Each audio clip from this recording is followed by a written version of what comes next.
আবাস যোজনা প্রকল্পে সংখ্যালঘুদের জন্য ১৭০০ বাড়ি তৈরি করছে রাজ্য সরকার। সেই নিয়ে গুরুত্বপূর্ণ একটা আপডেট চলে এসেছে। সেই আপডেটটা কিন্তু আমরা আজকের এই ভিডিওতে দেখব।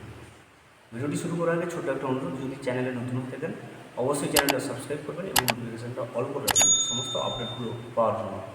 চলুন আমরা আজকের আবাস যোজনা প্রকল্পে বাড়ি দেওয়া নিয়ে কী গুরুত্বপূর্ণ আপডেটটা রয়েছে সেটা দেখে নিই। সংখ্যালঘু মহিলাদের আবাস যোজনা প্রকল্পে বাড়ি প্রদান। সংখ্যালঘু মহিলার পরিবারের দুস্থ মহিলারা আবাস যোজনা প্রকল্পে বাড়ি পেতে চলেছে। স্থানীয় সূত্রে জানা যায়, বীরভূম জেলার 18টি ব্লকের প্রায় 1700 সংখ্যালঘু পরিবারের মহিলাদের জন্য বাড়ি নির্মাণ প্রকল্পে অন্তর্ভুক্তি করা হয়েছে। একমাত্র মোহাম্মদবাজার ব্লক নির্ধারিত সময়ের মধ্যে সেই নামের তালিকাটা দিতে পারেনি বলে ব্লক সূত্রে জানা গিয়েছে। যদিও জেলা প্রশাসনের দাবি, তাদের সেই তালিকা এনে রাজ্য কিন্তু পাঠিয়ে দেওয়া হবে। কেউ কিন্তু বঞ্চিত হবে না সেই বাড়ি পাওয়া থেকে।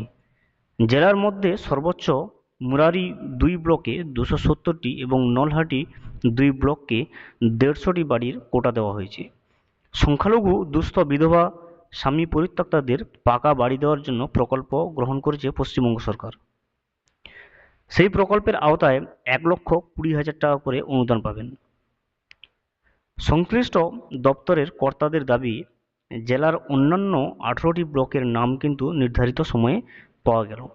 বীরভূম জেলা অতিরিক্ত জেলাশাসক উন্নয়ন বিশ্বজিৎ মাদক বলেন, সংখ্যালঘু দুস্থ মহিলাদের গৃহ নির্মাণ প্রকল্পে জেলার 1700 মহিলা সুবিধা পাবেন।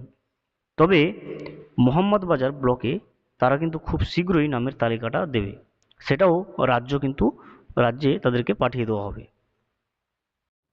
Thank you for watching. Please subscribe the channel and press the bell icon.